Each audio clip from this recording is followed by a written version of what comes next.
declare the blessing of God on this country. In Jesus' name. We declare the flag of blood of Jesus made.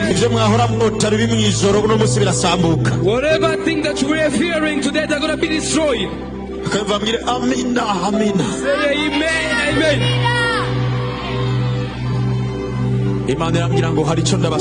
God told me I'm asking for two things. The first, remind them to believe that work I have done. For sure Jesus came. Truly Jesus was hurt. It's true Jesus was crucified. It's true he was nailed. That's not a story.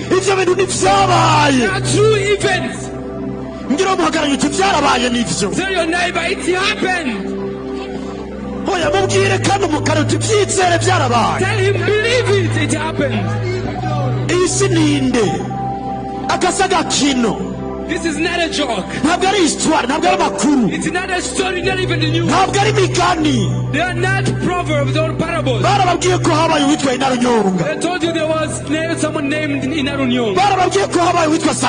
They told you there was one Samantha. They are the stories. The stories of Jesus. The true events.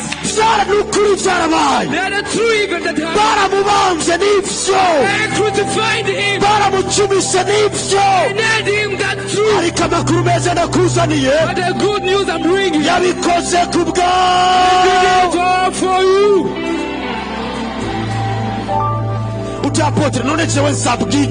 Oh apostle, so what am I supposed to do?